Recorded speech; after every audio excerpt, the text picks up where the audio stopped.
Estava, meus queridos, pensando e refletindo sobre quantas coisas nós precisamos no nosso dia a dia. E o tempo em que vivemos é um tempo que evidencia muitas necessidades, né? Deixa evidente o quanto nós precisamos de recursos materiais, questões econômicas, precisamos de relacionamentos, precisamos de afeto, precisamos de contato, precisamos de vida das outras pessoas, precisamos da igreja, do corpo de Cristo, precisamos uns dos outros. Mas, acima de tudo, nós precisamos de Deus. Não tem como viver, apenas sobreviver. Quem não crê, quem não busca, quem não espera algo da parte do Senhor a cada dia e nestes dias em que nós vivemos, sobrevive. Vive um dia de cada vez, mas não alcança de fato aquilo que nós podemos começar a experimentar aqui na terra até se estender plenamente no céu. E uma palavra ficou muito evidente, uma palavra muito simples, e quando eu coloquei a pesquisa na Bíblia dessa palavra, incontáveis são os versículos bíblicos em que ela aparece, muitas e muitas vezes. E os elementos que me vieram à mente, ao coração, são os textos que eu quero compartilhar com a igreja nessa noite. Nós vamos trabalhar 4 versículos bíblicos, 4 textos isolados, mas que, concatenados dentro de uma temática que nós vamos trabalhar, farão realmente muito sentido. Convido você a refletir comigo sobre o fato de que tudo é para a glória de Deus. Os textos que nós vamos ler vão falar e vão usar essa expressão, tudo, ou todos, ou todo. E quando nós pensamos nessa palavra, ela está falando de algo que tem a ver com completude, com algo que não falta nada, algo que refere-se a elementos do nosso dia a dia que não nos falta nada. Nós vamos encontrar na Bíblia uma expressão que eu recentemente refresquei a memória da igreja, eu já uso esse ensinamento há alguns anos, lá no Salmo 23, verso 1, quando o texto tão conhecido diz: "O Senhor é meu pastor e nada me faltará". Eu explicava para a igreja que a melhor tradução desse texto diz um pouco diferente: "Ó Senhor, pastor meu, de nada tenho falta". É uma declaração de amor, é uma declaração de convicção de que quando Deus é o meu pastor, eu não sentirei, eu não precisarei, eu não buscarei mais nada, porque Ele é tudo. E quando Ele é tudo, não precisamos de mais nada, porque Ele supre todas as coisas. E é nessa linha que eu quero trabalhar com vocês, inicialmente usando o texto de Filipenses capítulo 4. Filipenses capítulo 4. Nós lemos ali, por exemplo, no verso 10, "Fiquei muito alegre no Senhor, porque agora, uma vez mais, renasceu o cuidado que vocês têm por mim. Na verdade, vocês já tinham esse cuidado antes, só que lhes faltava oportunidade. Digo isso não porque esteja necessitado, porque aprendi a viver contente em toda e qualquer situação. Sei o que é passar necessidade e sei também o que é ter em abundância. Aprendi o segredo de toda e qualquer circunstância, tanto de estar alimentado como de ter fome, tanto de ter em abundância como de passar necessidade. Tudo posso naquele que me fortalece".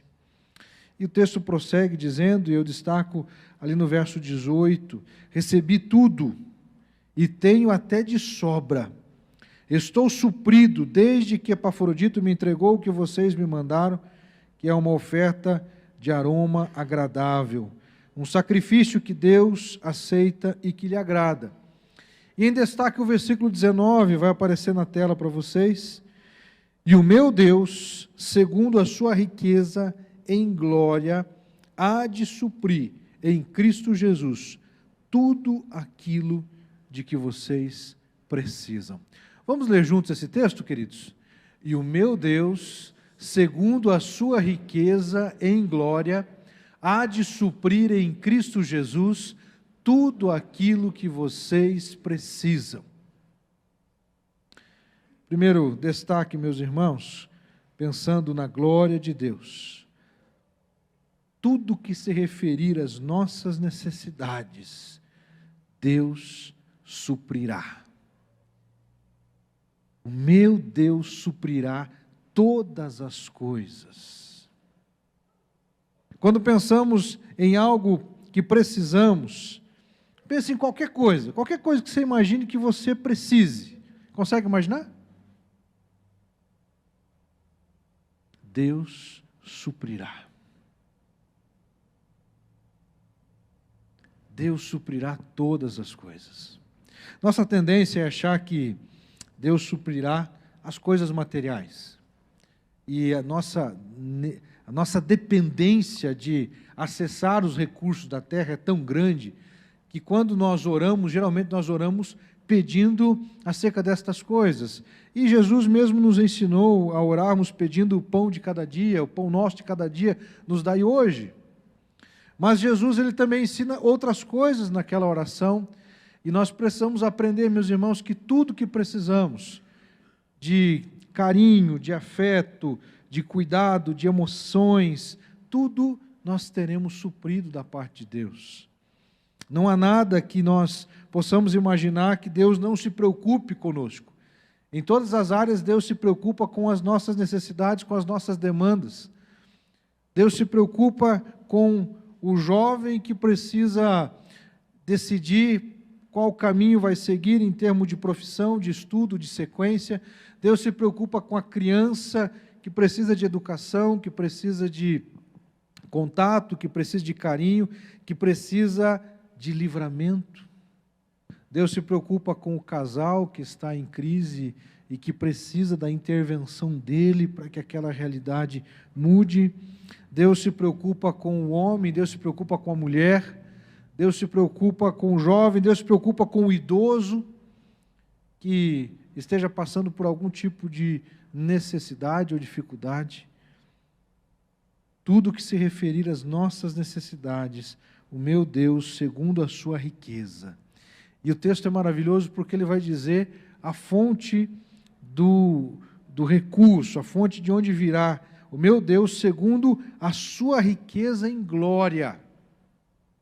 É algo até difícil de explicar, meus irmãos, porque o que significa de acordo com a sua riqueza em glória? É tão amplo, é tão grande, é tão gigante.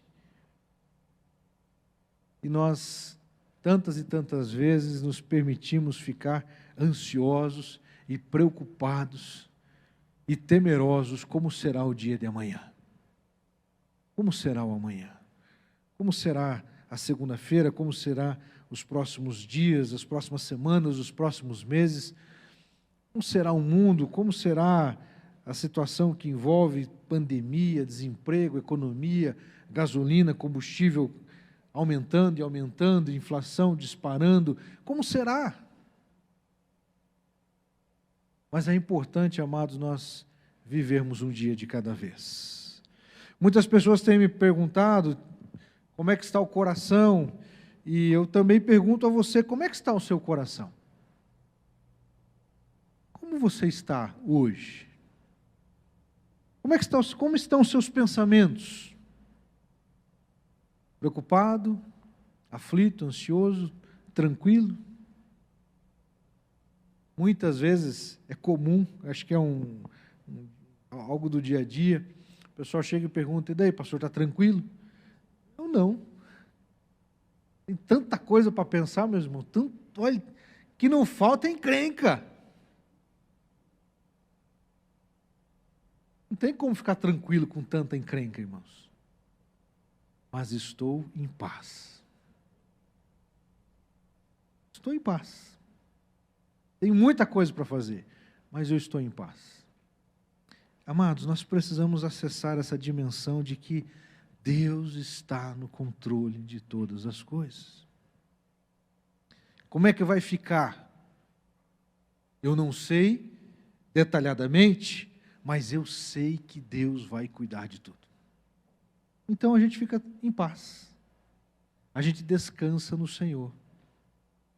Mas, pastor, como é que vai ser? Eu fico preocupado com os meus filhos, eu fico preocupado com o mundo que os meus filhos vão enfrentar, os meus netos, quem tem neto ou quem vai ter netos. Como será, meus irmãos, a vida?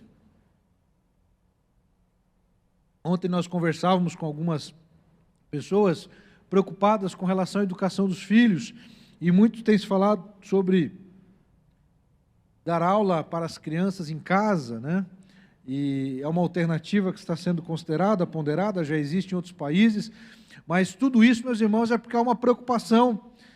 Como é que será a educação para os meus filhos no dia de amanhã, nessa sociedade, nesse mundo? Amados, nós temos que, sim, quando eu digo não nos preocuparmos, não estou dizendo para ficarmos alheios dentro de uma bolha.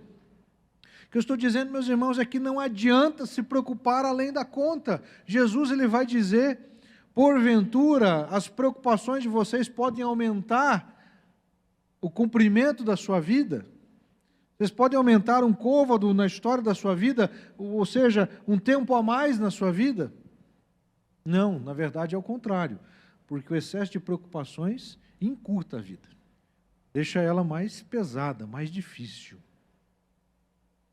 Tudo que se referir às nossas necessidades, o nosso Deus suprirá de acordo com a sua riqueza em glória.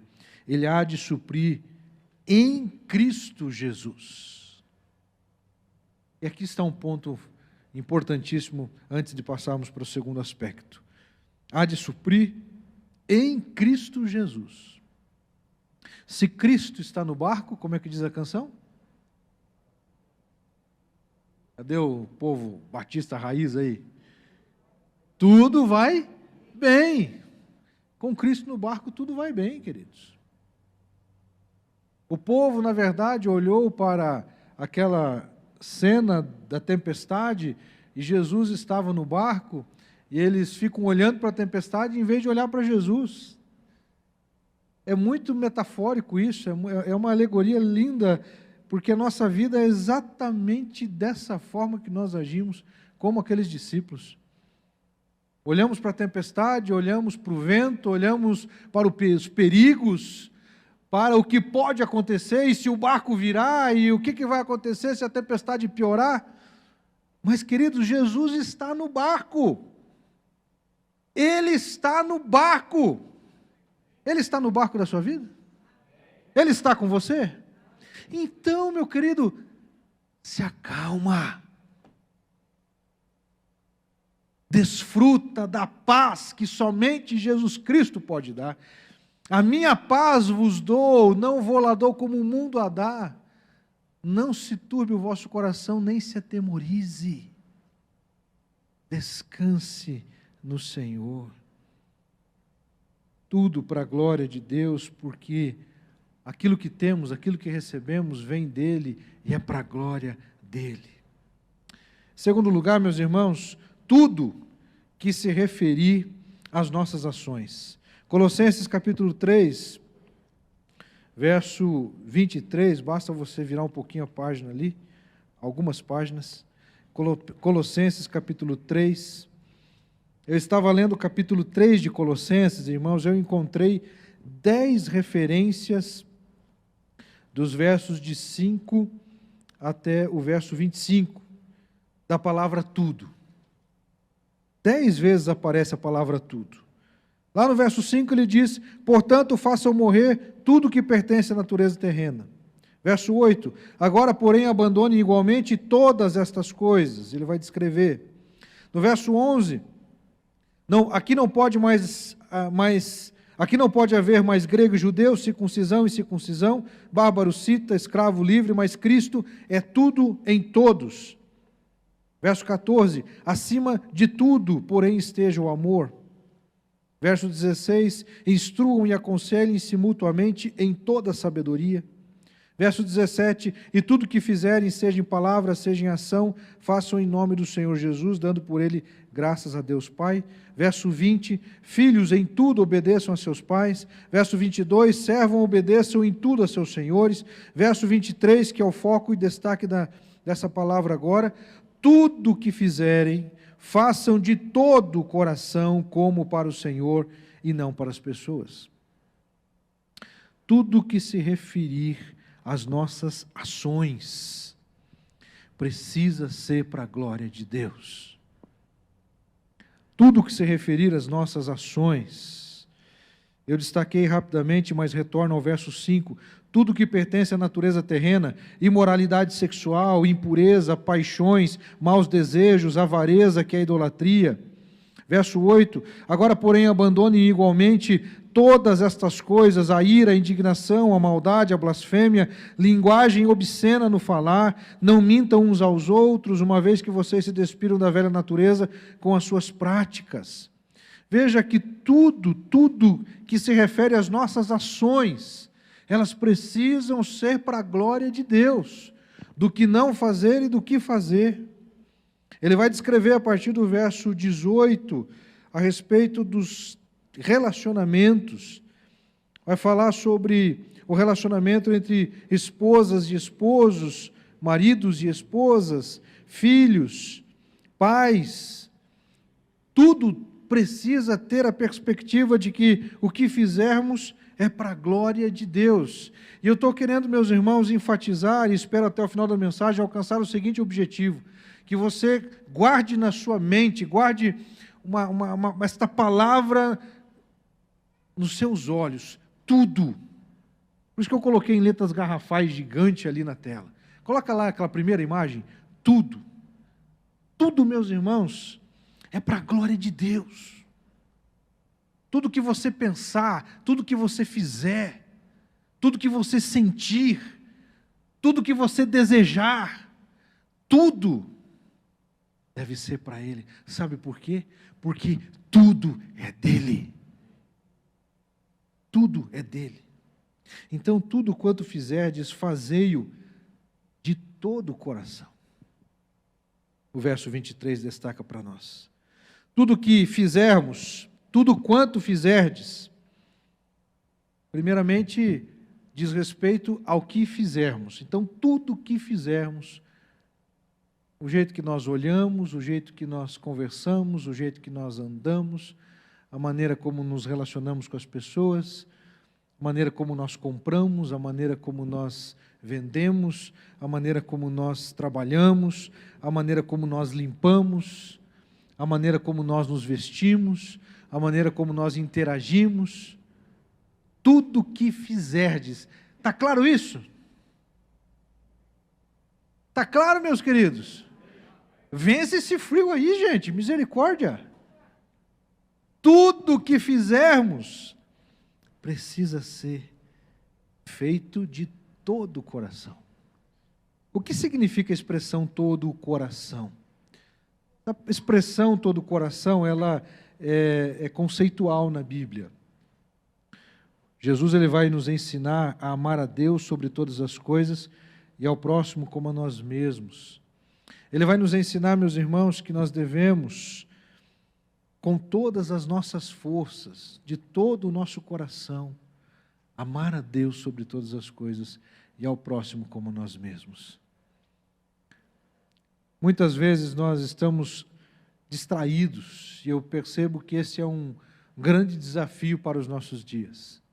Eu fiz uma vez iniciei, melhor dizendo, um curso de leitura dinâmica e não fui tão dedicado porque a partir do momento que eu aprendi os princípios da leitura dinâmica, acabei não dando sequência ao curso, porque tinha muitas horas pela frente ainda, mas consegui aproveitar algumas dicas importantes daquele curso lá. E algo que me chamou muita atenção, que o professor ele dizia o seguinte, o que realmente causa problema não é a nossa falta de atenção, mas são as distrações ao nosso redor. Porque sempre você está dando atenção a alguma coisa. Então o problema não é falta de atenção. mas sim as distrações. Por exemplo, você vai ler a Bíblia, amém? Estou falando com crente, aleluia? Você vai ler a Bíblia ali, abre a Bíblia, começa a ler, aí de repente você se distrai. Vem uma preocupação, eu tenho que fazer tal coisa, amanhã eu tenho que comprar não sei o quê. Você está dando atenção a quê nesse momento? A palavra? As tuas preocupações. Então o problema não é a falta de atenção, mas para que nossa atenção está voltada. Então precisamos aprender e ter disciplina para corrigir os nossos pensamentos, para nos concentrarmos na palavra. É algo explorado hoje em dia, meus queridos, e conhecido por muitos, aquilo que é chamado por TDAH, que é transtorno de déficit de atenção. E quando há esse diagnóstico, a pessoa precisa de um auxílio, precisa de uma ajuda, inclusive medicamentosa, para que possa seus neurônios, as sinapses dos seus neurônios, trabalhar de tal maneira que ele consiga focar e dar uma atenção àquilo que de fato ele está pensando. Mas aqui é uma exceção, a maioria das pessoas não lida com esse tipo de dificuldade. É bem verdade que algumas o fazem, o têm, mas não são todos. Agora, todos nós precisamos realmente entender que eu preciso dar atenção àquilo que é essencial. E aqui a palavra de todo o coração é fazer, meus irmãos, as coisas que fazemos, voltarmos as nossas ações, de fato, com o nosso coração naquilo que está sendo ali desenvolvido. Aprendi alguns anos atrás, e graças a Deus foi no início do meu ministério, numa das conferências de treinamento, lá em Foz do Iguaçu, o pastor, aquele que é o pastor lá da igreja da PIB de São José dos Campos, lá, Carlito Paz. Carlito Paz estava ministrando e ele estava falando sobre o seguinte: o obreiro, ele não frutifica onde o coração dele não está. Então, e aí ele falava para pastores, ele dizia: pastor, o seu coração está na igreja onde você está? Ou você está pensando em outras coisas e assim por diante? Isso se aplica a todos nós, irmãos. Se você é um profissional da área da saúde, da área da educação, da construção civil, seja o que for, você precisa estar com a sua atenção focada e voltada para aquilo que você está fazendo. Porque se a gente se dispersa, você faz alguma coisa, mas não fará com excelência, não fará de modo duradouro e não fará, meus irmãos, de modo marcante, que realmente permita você acessar um nível maior de sucesso, de crescimento e de desenvolvimento. Nosso coração precisa estar, meus irmãos, naquilo que entendemos que Deus está nos dirigindo, nos conduzindo. Tudo que se referir às nossas ações, tudo quanto fizerdes, fazer de todo o coração, e aqui o texto, Paulo também destaca para nós, como para o Senhor e não para os homens. Isso não significa que você não deva dar atenção às pessoas, mas a atenção que você dá às pessoas deve ser tão importante, deve ser tão bem feita, como se você estivesse dando essa atenção para o Senhor. Entende a diferença? Quando eu estou, meus irmãos, fazendo qualquer serviço, eu preciso entender, eu estou fazendo isso como se eu estivesse fazendo para o Senhor, para Deus. E já que é para Deus, faz de qualquer jeito? É assim que deve ser? É algo tão interessante, meus irmãos, que já mencionei isso algumas vezes. Às vezes as pessoas elas estão fazendo alguma coisa e não tiveram tempo, ou não conseguiram se organizar, e não prepararam bem, ou não ensaiaram, não se organizaram, e aquela expressão assim, mas não tem problema porque é para Deus, né? Pastor, eu quero fazer uma canção aqui, eu não consegui ensaiar, mas é para Deus, irmãos. Então não faz. Porque se é para Deus, tem que ser bem feito. Percebe a diferença do negócio? É para Deus, então eu vou fazer o melhor. Sabe por quê? Porque Ele fez o melhor. Irmãos, Deus faz o melhor por você. Ele deu o melhor por você. Ele deu o seu filho por você. Tem como ganhar de Deus? Nunca. Mas eu preciso procurar fazer o melhor. Em terceiro lugar, queridos, além de fazermos tudo para a glória de Deus, tudo que se referir às nossas necessidades, tudo que se referir às nossas ações. Em terceiro lugar, eu quero destacar tudo que se referir aos nossos sentimentos. 1 Pedro 5,7, vamos ler juntos? Lançando sobre ele toda a vossa ansiedade, porque ele tem cuidado de vós. Quando eu tenho convicção de que Deus tem cuidado, eu já contei para os irmãos que eu passei que eu lembro de memória, 10 experiências de acidentes de carro. 11. Aumentou uma esses dias atrás. 11 vezes eu fui envolvido em algum tipo de acidente de carro. A maioria das vezes eu estava meio de passageiro, de carona, alguma coisa assim. Mas estava envolvido ali. Em algumas delas foram muito simples, coisas pequenas, mas algumas delas foram coisas que poderiam, meus irmãos, ter levado a minha vida. Eu estava dentro do ônibus, no terminal, aqui do Fazendinha, sentado na parte do fundo do ônibus, no último banco, como é que eu vou explicar isso? No último banco do lado do motorista, na parte do fundo. E veio um outro ônibus atrás, ultrapassando aquele em que eu estava, no próprio terminal, e bateu bem no canto onde eu estava. Eu lembro que eu fiquei todo coberto daquela fuligem de fibra de vidro. Minha roupa ficou impregnada de fibra de vidro. Daí, quando eu levantei, bem acima da minha cabeça, a parte amassada, ela ultrapassou mais ou menos assim, uns 10 centímetros para frente, aqui, assim, em cima da minha cabeça. Ou seja, por alguns poucos centímetros, quase que eu fico sem cabeça, literalmente. Por que eu estou contando isso, irmãos? Porque Deus cuidou de mim. Ele tem cuidado de vós. É cuidar de Deus. Se eu desse liberdade agora aqui, nós ouviríamos muitos testemunhos, não é verdade? De testemunhos, de livramentos, de coisas assim. Uau! Foi um livramento.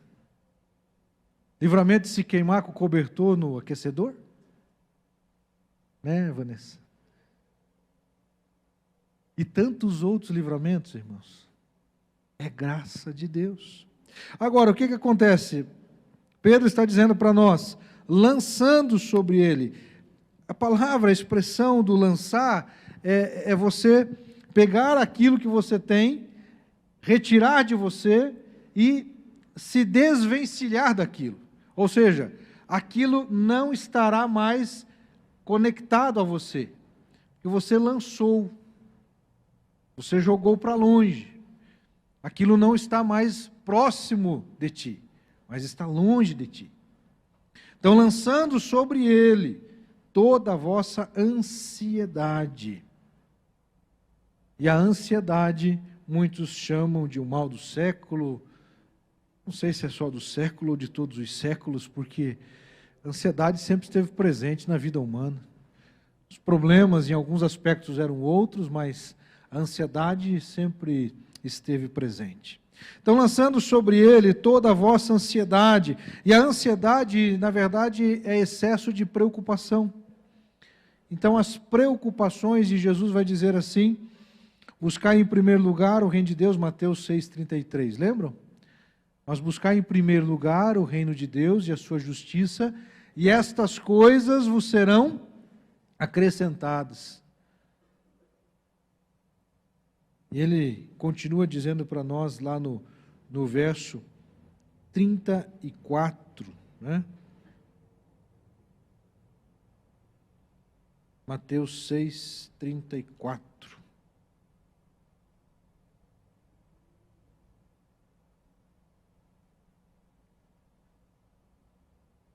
Portanto, não se preocupem com o dia de amanhã, pois o amanhã trará os seus cuidados, basta ao dia o seu próprio mal. Não se preocupem com o dia de amanhã. Vou fazer uma pergunta, você não precisa levantar a mão. Seu coração tem se preocupado com as coisas do amanhã? Você está preocupado com a segunda-feira? Está preocupado com a terça, com a quarta, com a quinta? Está preocupado com aquele contrato que você tem que fechar? Aquele TCC que você tem que terminar? Aquele vestibular que você tem que fazer? Aquela prova que eu já tinha que ter entregue lá do doutorado, não entreguei? Meus irmãos, basta a cada dia seu próprio mal. Nós temos que descansar no Senhor. Porque se a gente não faz isso, a gente adoece. Irmãos, isso é sério. Tem muita gente adoecendo porque não descansa em Deus. Porque traz para si a resolução do negócio. Traz para si a necessidade de ter que ver a coisa resolvida, tratada. Nós temos que descansar no Senhor. A ansiedade, meus irmãos, de acordo com aquilo que Jesus está dizendo, não se preocupe com o dia de amanhã, pois o amanhã trará os seus próprios cuidados. E vocês já sabem, já ouviram, muitas vezes a gente já tratou desse tema aqui. A ansiedade diz respeito a um excesso de preocupação com algo que em 90% das vezes nunca vai acontecer. Você já pensou nisso? Você está preocupado com algo que não aconteceu e que muito provavelmente não vai acontecer. Temos que ter calma, aquietai-vos e sabei que eu sou Deus.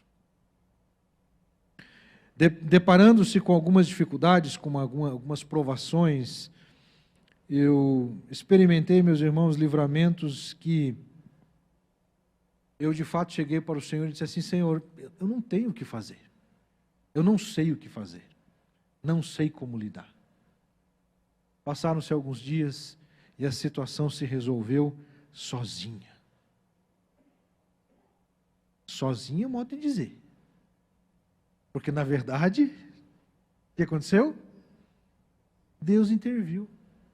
Irmão, já aconteceu assim ao longo do ministério, de depois de um domingo pregar, e Deus tem me ensinado, graças a Deus, assim a gente vai aprendendo aos pouquinhos, e é aos pouquinhos que a gente vai aprendendo, irmão. É importante isso. É aos pouquinhos, não é tudo de uma vez, é aos pouquinhos. Eu pregar alguma coisa e falar alguma coisa e depois ficar martelando na minha cabeça: puxa, eu não devia ter dito isso, não devia ter dito isso, por que eu disse aquilo? E eu passava aquela noite de domingo preocupado, ansioso, acordava na segunda-feira: por que eu disse isso ontem? E aquilo, meus irmãos, ia me consumindo. Resolve a situação? Não resolve. Claro, quando foram situações em que realmente eu percebi que havia uma gravidade, eu procurei corrigir o processo. Mas, na maioria das vezes, a gente se preocupa, e é isso que eu também quero dizer agora. Não faz muito tempo, eu estava muito preocupado com uma determinada situação, e preocupado, imaginando na minha mente que a pessoa falou aquilo porque pensou isso, porque estava sentindo aquilo, e ela ia fazer aquela coisa. 3 dias depois eu converso com o indivíduo: irmãos, não tinha nada daquilo que eu estava imaginando. Estava tudo bem, estava tudo em paz. Só que a mente da gente cria uma série de novelas na cabeça da gente, e o diabo nos ajuda nesse negócio, e não existia nada daquilo que eu achei que tinha. E aí depois a gente relaxa, né? Uau, que bênção que não foi o que eu pensei. Mas não precisava ter sofrido tanto, não precisava ter se preocupado tanto. tudo para a glória de Deus. Tudo que se referir aos nossos sentimentos. Nós temos que aprender a lidar com os nossos sentimentos. Os sentimentos, meus irmãos, eles desordenados, eles inibem, eles impedem que uma pessoa muito inteligente, digamos assim, em outras competências, em outras áreas. Já convivi com pessoas assim, muito inteligentes em algumas áreas, mas que o emocional era extremamente afetado. E aí o indivíduo com tanto potencial não consegue desfrutar, não consegue se beneficiar de tantas outras coisas que ele poderia. Isso tudo porque falta inteligência emocional, que é uma coisa tão falada hoje em dia. A gestão das emoções passa pelo crivo da nossa fé a partir das Escrituras. Se nós vivermos a cada dia alimentando a nossa mente com as Escrituras, com a palavra, e podendo sedimentar no nosso coração aquilo que as Escrituras dizem, nós sofremos menos. Em quarto e último lugar, meus queridos, tudo para a glória de Deus, tudo ao que se referir às nossas experiências. Romanos 8, 28, vamos ler? Sabemos que todas as coisas...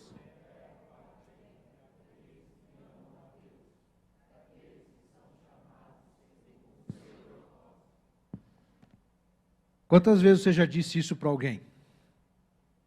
Veio uma notícia, veio uma crise, veio uma dificuldade, e aí você, no afã de aconselhar essa pessoa, diz: sabemos que todas as coisas cooperam para o bem daqueles que amam a Deus. Dependendo da circunstância, isso não vai ajudar muito. Dependendo do tamanho da crise, da dificuldade, você pode, inclusive, alimentar uma falsa ideia de que Deus gosta que a gente sofra. Deus não gosta que a gente sofra, irmãos. Deus não se alegra com o sofrimento do ser humano. A gente às vezes coloca a provação como um negócio assim, não, Deus permite provações para moldar o nosso caráter, como se Ele gostasse de fazer aquilo. Um pai ou uma mãe, em sã consciência, desfrutando de uma saúde mental adequada, ele se alegra em disciplinar o seu filho? Ele se alegra em proibir que seu filho faça alguma coisa ou não? Ou impor uma disciplina mais dura? Não, obviamente que não. Mas na cabeça do filho parece que o pai ou a mãe gosta, né? Até que minha mãe é chata. Gosta de ver eu sofrer. Gosta de ver o triste, né? Alguma coisa do gênero. A nossa mente trabalha, infelizmente, nem sempre a nosso favor, mas contra. Temos que entender, meus irmãos, que quando Deus permite provações, não é porque Ele esteja irado conosco, mas Ele deseja nos corrigir. E todos nós sabemos que nós aprendemos com correções, confrontações. Eu imagino que quando você enfrentou uma dificuldade financeira, econômica, de repente você ficou endividado no cartão de crédito, e aí você se viu numa grande dificuldade, até que chegou um momento que você conseguiu pagar, financiou, refinanciou, pagou em 24, 48 vezes aquele negócio, terminou de pagar o cartão de crédito, aqueles juros modestos, né, que tem aí na rede bancária. Aí você quitou o cartão. O que acontece depois disso? Você volta a usar o cartão já igual você usava antes? Espera-se que... Não é verdade? Porque a gente aprendeu com a crise. É assim que funciona, irmãos? Para alguns é, para outros vai ter que passar mais uns perrengues na vida até aprender. Irmãos, nós precisamos aprender com os nossos erros, com os nossos excessos, com as nossas falhas. Eu lembro de aconselhamento pastoral em que eu pedi ao casal que trouxesse os cartões de crédito e entregassem para mim. Vão entregar para mim os cartões. E vocês vão aprender a viver sem cartão de crédito. Só com dinheiro no bolso. Irmãos, nós temos que tomar algumas ações, às vezes, mais duras, mais radicais. Termos cuidado para não nos aprisionarmos com sentimentos e botarmos a culpa em Deus. Nós somos muito bons em achar culpados para os nossos problemas. Ou é a esposa, ou é o marido, ou é o filho, ou é o pai, ou é a mãe, ou é o patrão, ou é o governador, é o prefeito. Irmãos, o Greca, o Ratinho, o Bolsonaro levam culpa de muita coisa, que é erro nosso. A gente bota a culpa nos políticos, bota a culpa na justiça, bota a culpa no pastor. Irmãos, é impressionante que tem de gente que chega assim, esperando, pastor, meu casamento não dá mais, e a vontade dele dizer assim, é mesmo, irmão, olha, é isso mesmo. É melhor ser largado uma vez. E sabe por quê? Porque aí depois ele vai dizer assim, o pastor disse para eu largar.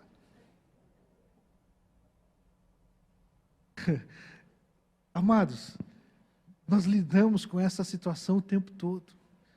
A gente quer achar culpados, a gente quer tirar a culpa de nós e lançar sobre o outro. E isso é desde o início. Deus chega para Adão, que foi que fizeste? Foi a mulher que tu me deste. Não é isso que a Bíblia diz? A culpa é de quem? Não, ele está dizendo, a culpa é sua, Senhor.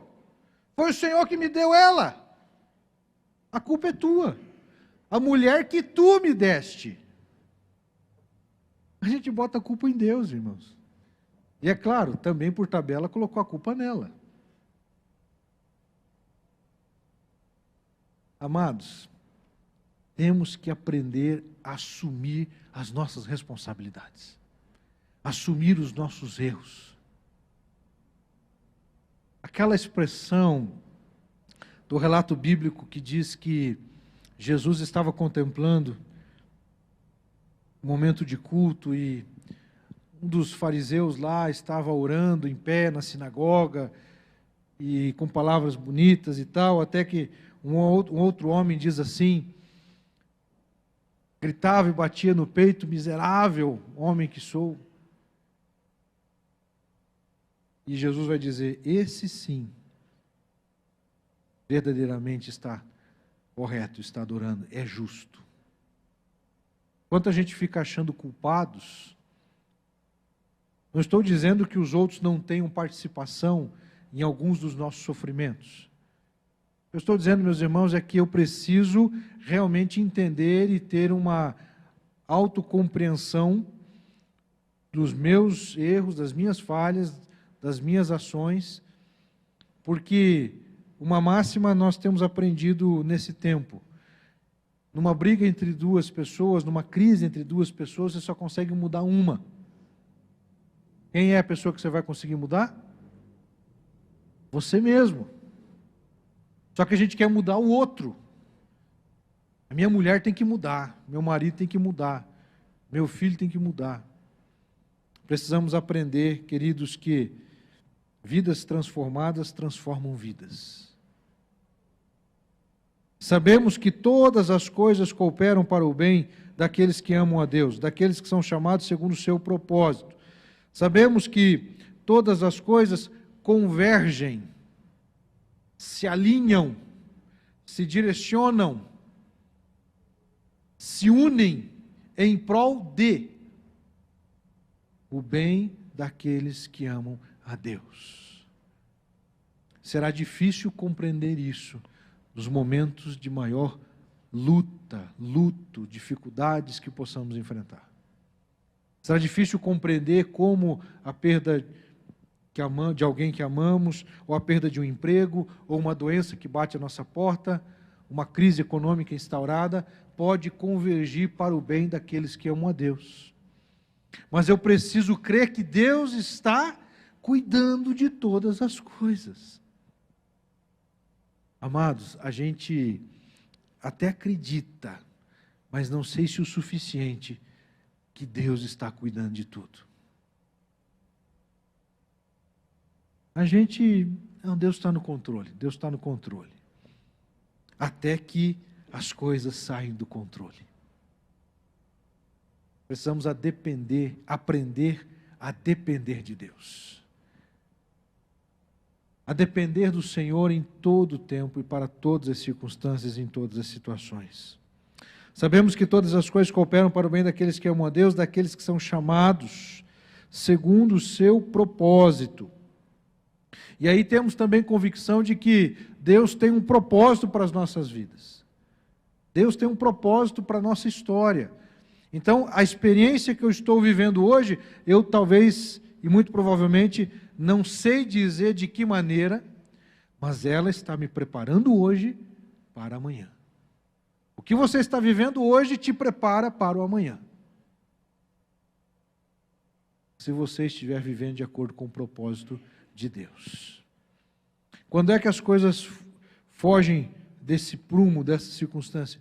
Quando eu não vivo debaixo desse direcionamento de Deus. Quando eu acabo saindo daquilo que realmente Deus deseja que eu faça. Eu gosto muito de pensar, meus queridos, que Jonas, quando ele vai para Nínive, ele poderia ter tido uma experiência com Deus, irmãos, de vitória, de alegria, de ver uma cidade inteira se converter a Deus. Mas ele escolheu sofrer.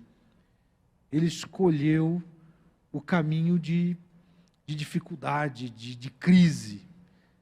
Ele não queria que o propósito de Deus se estabelecesse. A justiça própria falou mais. Nós precisamos aprender, meus irmãos, a nos alegrarmos com aquilo que alegra o coração de Deus. Quando a gente aprende a se alegrar com aquilo que alegra o coração de Deus, a gente passa a experimentar de uma dinâmica de relacionamento com Ele, que nos levará a viver e a nos envolvermos e nos engajarmos com coisas que estão vinculadas àquilo que agrada e alegra o coração de Deus. Jesus, ele veio a este mundo, cumpriu o seu propósito até a morte de cruz. Ele cumpriu o propósito da sua vida, na sua existência, para a sua missão dentro daquela perspectiva. Caminhando para este final, queridos, há uma canção que nos inspira a pensarmos sobre a nossa necessidade de dependermos do Senhor, dependermos em todo o tempo do Senhor. Nós vimos nessa noite a respeito de algo muito simples, a palavra tudo. Tudo para a glória de Deus. Aquelas imagens que estão ali, eu aproveitei-as, elas me chamam a atenção e nos apresentam algo que tem a ver com desafio, né? Um montanhista olhando para o cume daquele monte, olhamos para o cume daquele monte e ele busca alcançar aquele seu objetivo, aquele seu alvo. E nós precisamos refletir se aquilo que estamos fazendo, de fato, nos leva a viver a dimensão da glória de Deus e para a glória de Deus. Tudo o que fizermos, tudo que se referir às nossas necessidades, tudo que se referir às nossas ações, tudo que se referir aos nossos sentimentos, tudo que se referir às nossas experiências, sabemos que todas as coisas cooperam para o bem daqueles que amam a Deus. A igreja, meus queridos, passa por um momento de transição. Todas as coisas cooperam para o bem daqueles que amam a Deus. Você crê nisso? Então, queridos, descansemos do Senhor, aguardemos do Senhor, busquemos do Senhor viver aquilo que Ele deseja para as nossas vidas. Convido você a colocar-se de pé para adorarmos ao Senhor com essa canção.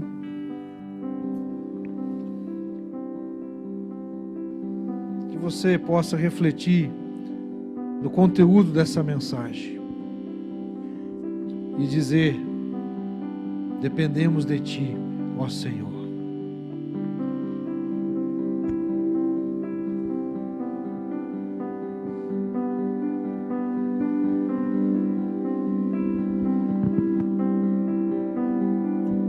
A Ti nos rendemos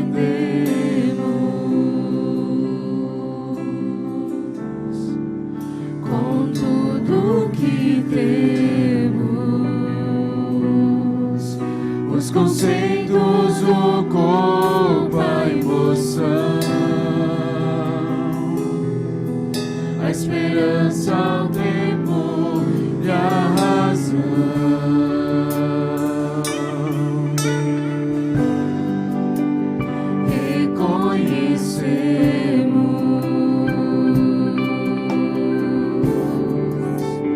Que somos frágeis, é pequeno o nosso entender, limitada a nossa visão, mas Tu és justo, eterno e imutável, Tua promessa é firme, inquebrável. Tu és supremo, fiel, verdadeiro, infinito, Abba, Pai, companheiro.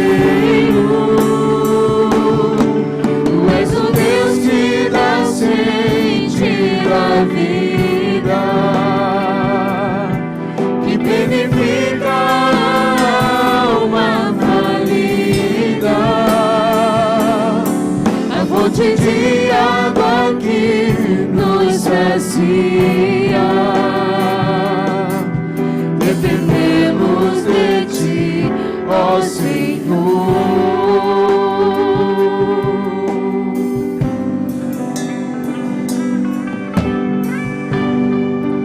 A Ti nos rendemos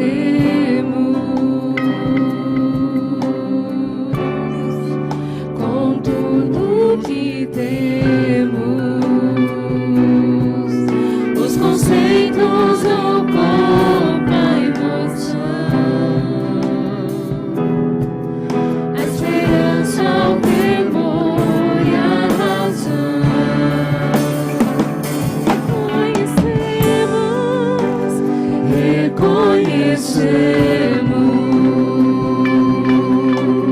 Reconhecemos que somos frágeis, é pequeno o nosso entender,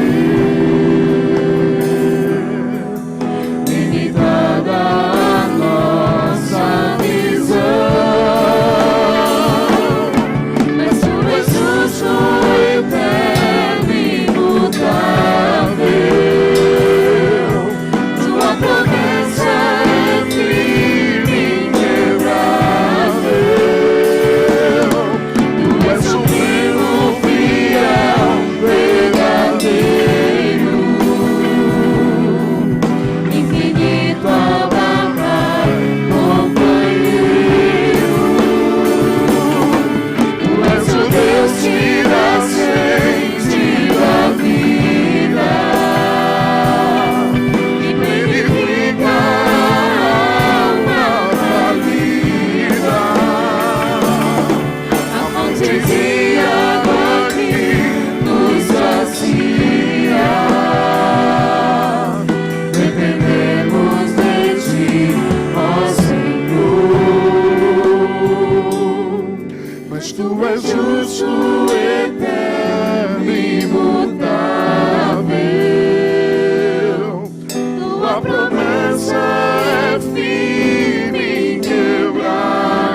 ó Senhor, dependemos de Ti, ó Senhor. Amados, é tempo de nós, de fato, descansarmos em Deus, desfrutarmos do cuidado dEle, da bondade dEle, da proteção dEle, das suas misericórdias, do seu amor sobre as nossas vidas. Descansarmos no Senhor, porque Ele tem cuidado de vós. Lancem sobre Ele toda a vossa ansiedade, porque Ele tem cuidado de vós. Confie no Senhor e faça o bem. Habite na terra e alimente-se da verdade. Agrade-se do Senhor e Ele satisfará os desejos do seu coração. Entregue o seu caminho ao Senhor, confie nele e o mais Ele fará. Descanse no Senhor e espere nele. Não se irrite por causa daquele que prospera em seu caminho, por causa do que realiza os seus maus desígnios.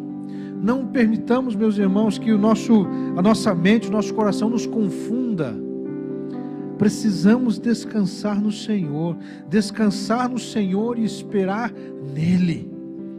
Não importa qual seja a crise, não importa qual seja a dor, não importa qual seja a situação, precisamos descansar no Senhor. Há algo que está afligindo o seu coração, há algo que tem tirado a sua paz, há algo que tem trazido preocupações elevadas e, de certa forma, ansiedades tem tomado conta da sua vida. Gostaria de você, nesse momento, apresentar diante do Senhor. Nós vamos orar. Se há uma causa, se há algumas causas, venha aqui à frente.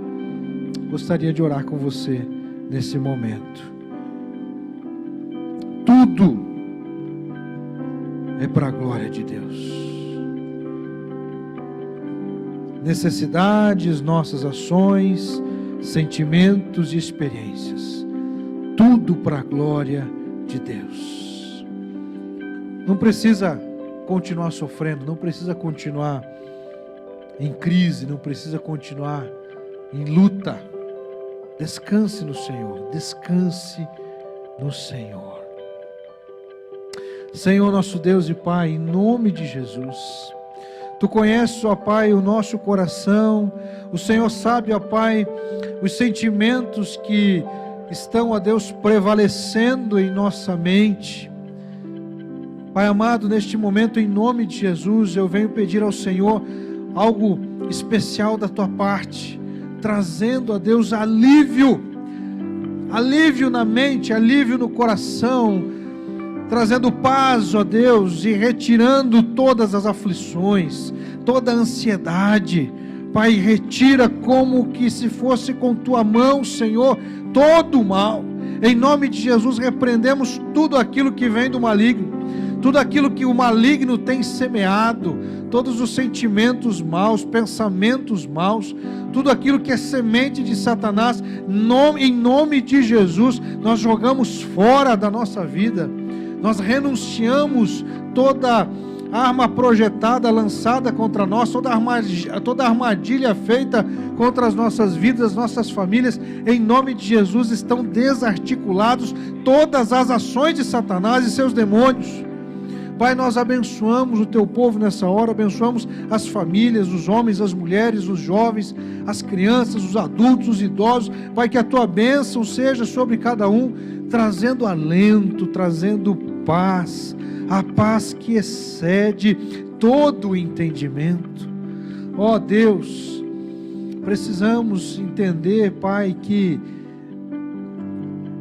precisamos do Senhor a cada dia. Nós sabemos, ó Deus, que o nosso corpo precisa de alimento, e fazemos isso, ó Deus, com tranquilidade, gostamos disso. Pai, que nós possamos nos alimentar da Tua palavra, possamos nos alegrar de alimentar-se da Tua palavra em oração, assim como o nosso corpo se alegra, ó Deus, quando estamos, ó Deus, comendo, estamos tomando um copo d'água no momento de sede. Pai, que nós possamos, ó Deus, buscar no Senhor e possamos ter sede, ó Pai, não só da água que vem ao nosso corpo, mas sede da água da vida. Sede, ó Pai, pelo Senhor, sede pelo reino. Ó Deus, desejo e vontade, Deus, pelas coisas do Senhor, as coisas do céu e não as da terra. Que possamos olhar para as coisas do céu, ó Pai, e almejarmos as coisas do céu, desejarmos as coisas do céu, trabalharmos pelas coisas do céu aqui na terra. Abençoa, Pai, meus irmãos e irmãs, a cada um que está aqui, que o Senhor derrame graça, que o Senhor derrame paz, que o Senhor, ó Deus, retire a preocupação com relação, ó Deus, ao dia de amanhã, que o Senhor tire a preocupação do como será, do que não será, se vai acontecer ou não vai acontecer, que nós possamos, ó Pai, descansar em Ti e saber que o Senhor tem o melhor para cada um de nós. Continua, Deus, a conduzir-nos, abençoa-nos, ó Pai, enquanto igreja, para que possamos crer, ó Deus, que todas as coisas cooperam para o bem daqueles que Te amam. Todas as coisas cooperam para o bem daqueles que Te amam, daqueles que andam de acordo com o Teu propósito. Todas as coisas cooperam, convergem, se direcionam, se alinham, o céu se alinha em favor daqueles que Te amam, ó Pai. Que possamos nos alegrar com isso, que possamos celebrar a vitória de Jesus sobre a morte, a vitória de Jesus sobre o pecado, a vitória de Jesus que Jesus nos dá sobre as tentações, a vitória do Senhor que é conosco em meio às provações. Conduza-nos, ó Deus, em triunfo sobre o mal, em nome de Jesus e para a glória de Jesus. Amém. Graças a Deus.